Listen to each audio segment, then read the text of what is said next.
I really like Sekirei for engagement. This anime was a pleasant surprise, considering that it's also a sequel to a show I enjoyed, but didn't really consider to be one of the best from the harem genre. I don't like engagements, and I definitely am against marriage. When it comes to Sekirei, I very much enjoy this concept. Now, usually the second season of a classic harem title is mostly filler. We have prime examples. The second season of Rosario Vampire, Freezing, and Heaven as Property, not to mention Makenki. The second season there feels like a bunch of ovas smashed together. Anyhow, it was a big surprise to see how cohesive and rather interesting the story is in the second installment of the Sekirei franchise. At first I was shocked on how captivating I was with the show. It seemed like a normal action anime for a few seconds, and I was starting to get worried. We might not get the awesome, full-body female nudity from the first season. Fortunately, the show keeps on being entertaining while showing us the boobs of every girl from the harem. I know why this feels refreshing and a bit more fitting than usual. The female characters are older teens. Even the main character is preparing to go to college, something I can very much relate to right now, as I myself am going to try the university in a month from now. Who knows, maybe a girl with double D boobs might fall from the sky right on top of me as well. I surely wouldn't mind to get a succulent, voluptuous group of young women as my wives. I want the big-breasted woman. Put her on. I know she's there. Put her on. The girl with the pneumatic knockers. You can take my dignity, honor, and hopes away, but not my wet dreams. They are strong and will linger with me forever. After that inspiring quote, I want to address again how fitting it is for a harem anime to have characters older than 18 flirt and mingle with each other. It feels more natural to get pussy when you start college rather than high school. Also, giant bouncy titties look better on fully developed women rather than teenage girls. So yeah, I really dig the design and premise of the show. I don't completely remember what happened the first season, mainly because I was hypnotized by the female nudity it had to offer. From what I can recall, the main chick is a copycat of Lucy from Elfen Lied. She seems cheerful and innocent, but inside she's a badass, ruthless warrior. A classic, I guess. Something harem anime used to do all the time in the late 2000s. Hence Rosario Vampire. The nudity was good. I mean, Sekirei had plenty of well-made fan service, with delicious naked female bodies in every single episode. And the show also kinda had an interesting concept to go along with it. You see, it's all about some tournament to determine the strongest Sekirei.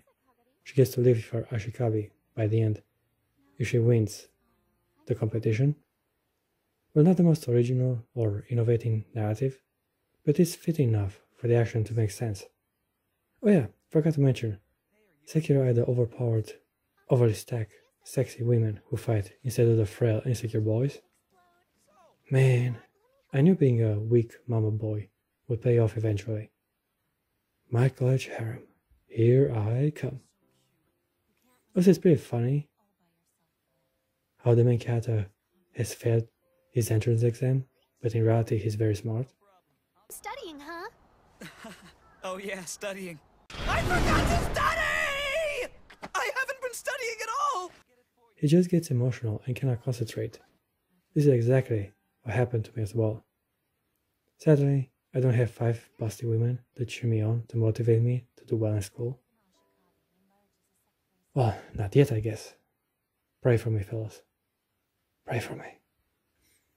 Sekirei Pro Engagement also offers a bit more insight on the origin and purpose of these female fighters.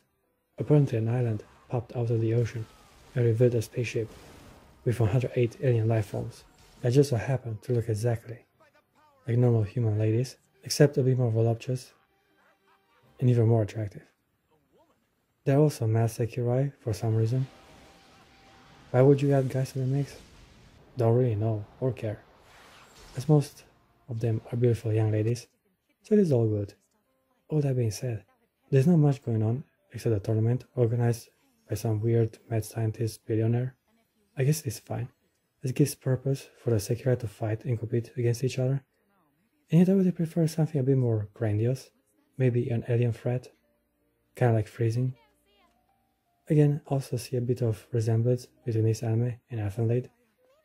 They both have alien life forms that look like attractive individuals that are deadly and naked most of the time.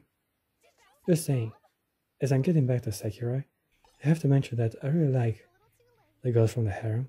In the first season they seemed a bit underdeveloped, and yet they all find their little place within the story. As I said before, the narrative really works, and we even get some compelling and engaging character arcs in regard with the Sekirei that had yet to emerge in the previous season. I'm talking about the voluptuous and incredibly attractive Kazehana, and also about that Kakashi look-alike person. Let's start with the juicy one. Oh yeah. So, Kazehana seems to have the biggest tits around. Bingo. No joke, son. Out of all the Sekirei, she got the mass and the ass. She also drinks a lot. Great, she's wasted. You picked a great place to stage a kidnapping. And at the beginning seemed like a side character that only intervenes when situations get too complicated and dire for the main cast to overcome. Fortunately, the writer quickly realized her appeal and made her a more prominent figure in the second season. Her body might be fantastic, but I like her personality as well. Usually I don't like the overly stacked, lewd, drunk all the time female archetype. That demon chick from Yuna and the Hot Hot Springs as an example. But here I really think she's the most attractive from the bunch. I like how nutty her voice is and how confident she acts around the protagonist. Why wouldn't she be tough? On top of being the hottest female around, she's also in the top 5 strongest Sekirei alive. So there you have it, a perfect recipe for the series' main waifu. And I'm yours forever, my beloved Ashikabi. Now that I think about it, she kinda reminds me of Akano Himejima from the DxD franchise. That's another top tier waifu. But I talked enough about her in my high school DxD reviews. Check them out. I talked some good stuff there. Anyhow, at first Kazehana seemed disinterested in becoming Minato's 5th Sekirei. She kinda had that badass Ronin appeal to her, which made her even more hot and amazing. As fate has it, she ended up looking for a partner, and Minato seemed the perfect specimen for her desire. Of course, we had to have a small cat arc about the protagonist being kidnapped and Kazehana having to come to his rescue. This was more or less a format. She already has fallen for him. We didn't need a pointless fight scene. I gotta see some titties though, so it was worth watching. So it was definitely worth watching after all. Not hers specifically, but I got a quick glimpse at Benitsuba's modest but stubborn rack. For some reason I really liked her as well. Benitsuba definitely is a side character, but I enjoy her determination and ambition to prove her strength to her rival. She's also kinda cute, not gorgeous like Kazehana, but pretty in her own right. Let's talk about the insecure Kakashi lookalike. Her name is Homura, and she controls fire. Homura hasn't awakened yet and is very sensitive about the subject. At first she looked like some weird ninja guy, but starting the second season it is revealed that she has boobs. Perfect. More squishy material for him not to fondle, and he does grab her for a few seconds, which leads to her falling in love with him. Man, if this would work in real life as well, I might try to fondle a girl in college, and who knows, if it works in anime, might just have the same results in real life. I will add it to my to-do list for sure. Anyhow, her body only reacts to Minato, and she has to accept him as her master. Despite her boyish appearance, the protagonist seems rather interested in her, and they end up kissing each other. Oh yeah, forgot to mention how happy I am that we get to see the harem king kiss all his concubines. Usually in the harem genre, the protagonist is stuck, holding hands, and picking under the skirts of his female classmates. But not here. Minato gets to kiss every single girl in his harem, which includes the amazing Kazehana. What a lucky bastard. Do you think you could ever want me? What the? Hold on. Do you mean? Such a beautiful lady to have as a wife. Damn.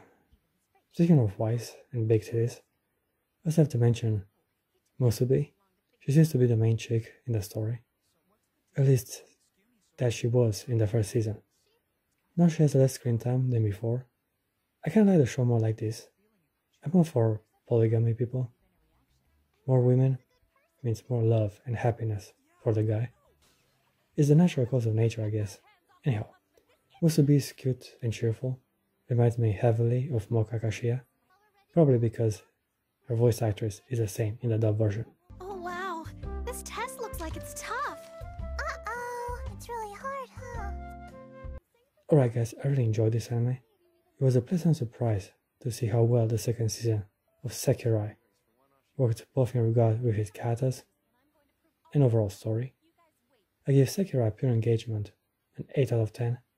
It's a pleasant, enjoyable watch and a pretty damn good harem anime.